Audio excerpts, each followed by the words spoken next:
Hello दोस्तों, स्वागत है आपका हमारे इस यूट्यूब चैनल में। देखिए, हम बिहार के पूरे एक वर्ष के करंट अफेयर को डिस्कस कर रहे हैं और ये इस सीरीज़ का चौथा वीडियो है। इससे पहले हमने ऑलरेडी 3 और वीडियो अपलोड कर दिए हैं, वो हमारे प्लेलिस्ट में है, आप उसे जाके देख सकते हैं। तो चलिए इस वीडियो को शुरू करते हैं। हमारा पहला प्रश्न है, भारत में पहली किसान रेल कहाँ से कहाँ तक चलाई गई?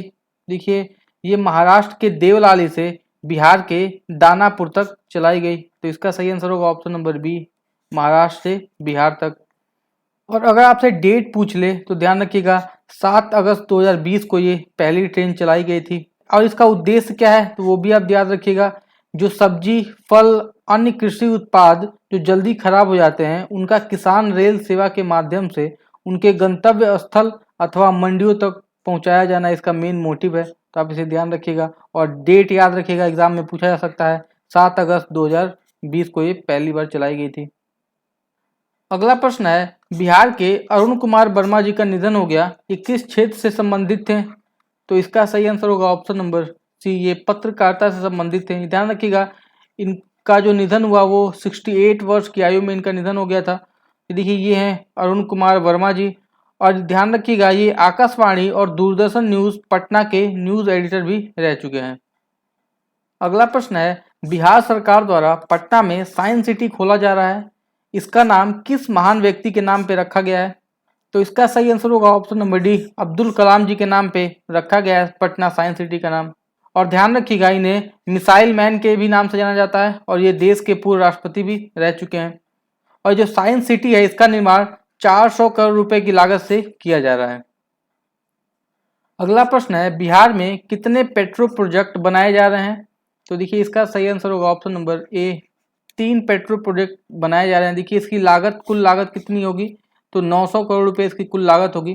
देखिए, जो पहला पेट्रो प्रोजेक्ट है वो बंगाल के दुर्गापुर से बिहार के बांका तक एक पाइपलाइन बिछाई जा रही है, ये हो गया पहला। दूसरा जो प्रोजेक्ट है वो एलपीजी बाटलिंग प्लांट बांका में बन रहा है। और जो तीसरा पेट्रो प्रोजेक्ट है वो एलपीजी बाटलिंग प्लांट पूर्वी चंपारण में बन रहा है। तो आप इन तीनों को भी ध्यान रखिएगा, प्रश्न कहीं से भी पूछा जा सकता है। अगला प्रश्न है, बिहार के मधुबनी जिले में ईस्ट वेस्ट कॉरिडोर के साथ बनने वाले मिथिला हाट की लागत क्या है? तो देखिए, इसका सही आंसर होगा ऑप्शन नंबर ए। और ध्यान रखिएगा, इसका उद्घाटन जो है वो बिहार के मुख्यमंत्री नीतीश कुमार ने किया था।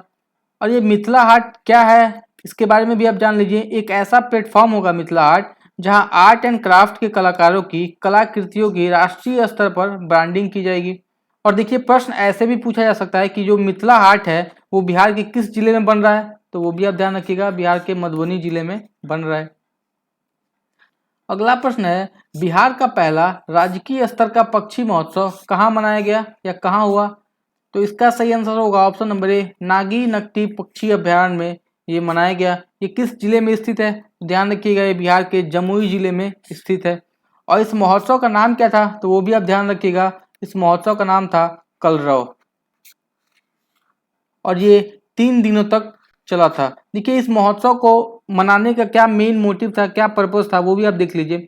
पक्षियों की विशेष जानकारी, लोकगीत, खेलकूद और विभिन्न हस्त एवं शिल्प कला के प्रदर्शन के लिए 3 दिवसीय राष्ट्रीय पक्षी महोत्सव का आयोजन हुआ था। आप इसे ध्यान रखिएगा। और ये कहाँ हुआ था, किस जिले में? तो ध्यान रखिएगा, बिहार के जमुई जिले में ये हुआ था।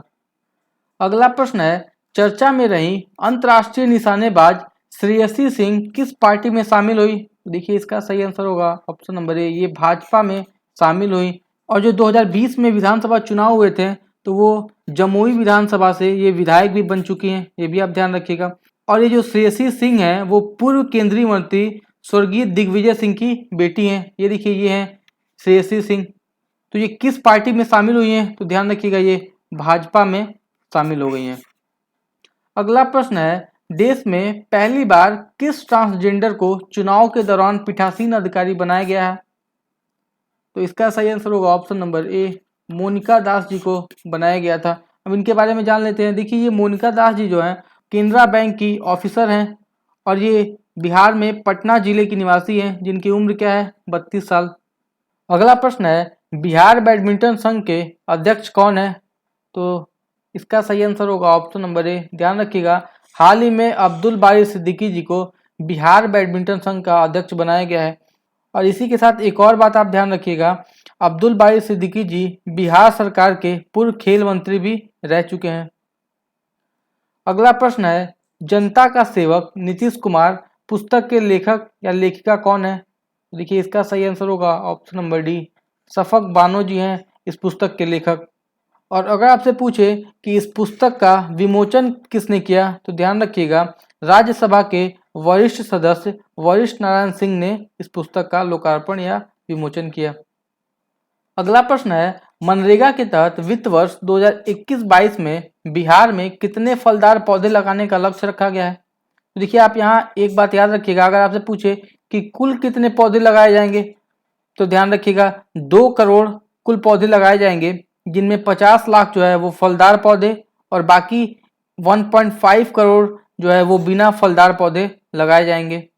तो इसका सही आंसर क्या होगा? ऑप्शन नंबर सी, फलदार पौधे 50 लाख लगाए जाएंगे। तो आप ध्यान रखिएगा, अगर आपसे पूछे कि कुल कितने पौधे लगाए जाएंगे, तो 2 करोड़ पौधे लगाए जाएंगे। अगला प्रश्न है, हाल ही में बिहार के किस व्यक्ति को वर्ल्ड बुक ऑफ रिकॉर्ड का सर्टिफिकेट दिया गया है? तो इसका सही आंसर होगा ऑप्शन नंबर ए, ये बिहार के वर्तमान मुख्यमंत्री नीतीश कुमार जी को वर्ल्ड बुक ऑफ रिकॉर्ड का सर्टिफिकेट दिया गया है। और अगर आपसे पूछे कि ये जो संस्था है वो कहाँ की संस्था है, तो ध्यान रखिएगा ये लंदन की संस्था है। और दूसरा प्रश्न अगर आपसे पूछे कि इन्हें क्यों दिया गया है ये सर्टिफिकेट, तो ध्यान रखिएगा इनके राजनीति में महत्वपूर्ण योगदान के लिए इन्हें ये सर्टिफिकेट दिया गया है, तो आप इसे ध्यान रखिएगा। अगला प्रश्न है, बिहार के प्रसिद्ध हस्ती रघुवर प्रसाद जी का निधन हो गया, ये किस क्षेत्र से संबंधित थे? तो देखिए ये बिहार के राजनीति से संबंधित है रघुवर प्रसाद जी। और ध्यान रखिएगा ये वैशाली लोकसभा क्षेत्र से 5 बार सांसद रह चुके हैं। और इनकी तस्वीर देख लीजिए, ये है रघुवर प्रसाद जी। अगला प्रश्न है, बिहार विधानसभा चुनाव 2020 में कितने प्रतिशत वोट नोटा को दिया गया? देखिए इसका सही आंसर होगा ऑप्शन नंबर ए, 1.68% जो वोट है वो नोटा को गया। और अगर आपसे पूछे कि नोटा का फुल फॉर्म क्या होता है, तो आप ध्यान रखिएगा नन ऑफ द एबव होता है नोटा का फुल फॉर्म। और कुल कितने वोट मिले थे वो भी आप ध्यान रखिएगा, लगभग 7 लाख वोट जो हैं वो कुल नोटा को मिले थे।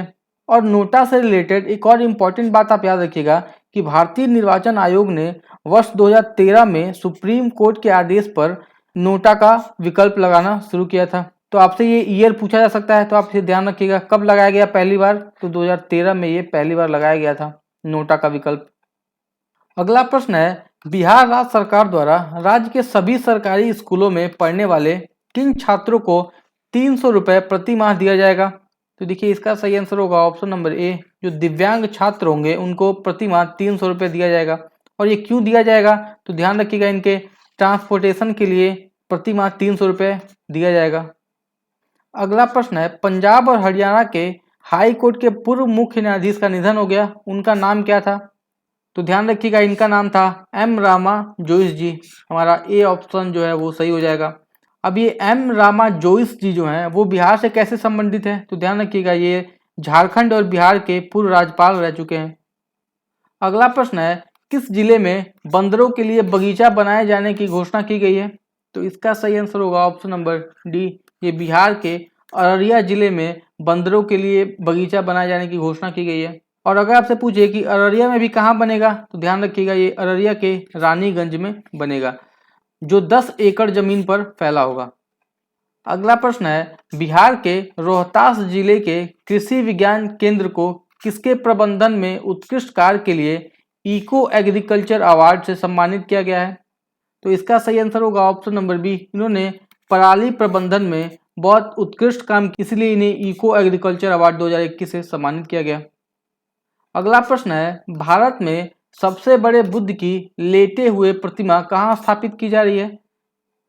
तो इसका सही आंसर होगा ऑप्शन नंबर ए, बिहार में स्थापित की जा रही है। और ध्यान रखिएगा बिहार के किस जिले में, तो वो भी बिहार के बोध गया में स्थापित की जा रही है। अच्छा, ये जो बिहार का बोध गया जिला है वो भगवान बुद्ध से कैसे संबंधित है? तो ध्यान रखिएगा ये बोध गया में ही भगवान बुद्ध को ज्ञान की प्राप्ति हुई थी, वो भी कहाँ, निरंजना नदी के किनारे और बोधि वृक्ष के नीचे ज्ञान की प्राप्ति हुई थी।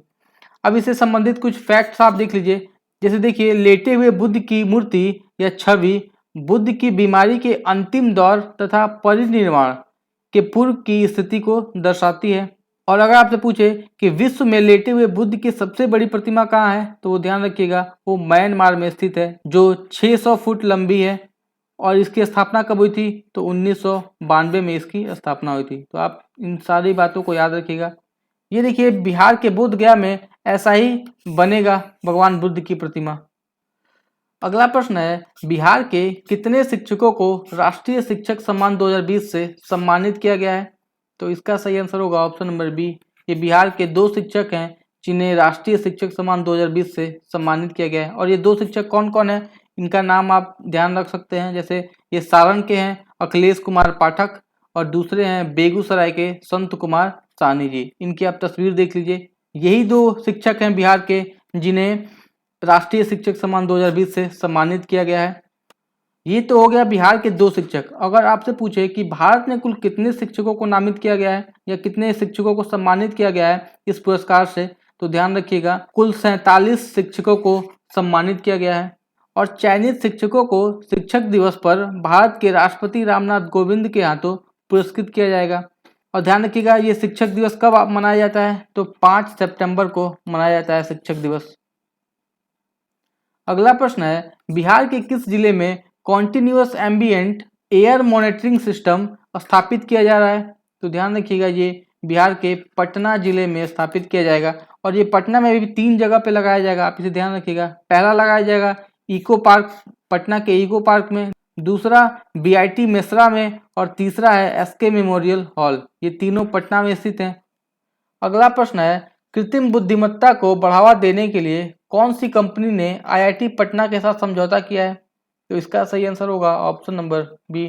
फ्लिपकार्ट जो है वो आईआईटी पटना के साथ समझौता किया है। अब देखिए फ्लिपकार्ट जो है वो न्यूज़ में है, तो इससे भी प्रश्न पूछे जा सकते हैं। तो देखिए इनके भी फैक्ट्स को देख लेते हैं। जैसे इसका मुख्यालय कहाँ है फ्लिपकार्ट का, तो ध्यान रखिएगा बेंगलोर में इसका मुख्यालय है। और इसकी स्थापना कब हुई थी, 2007 में इसकी स्थापना हुई थी।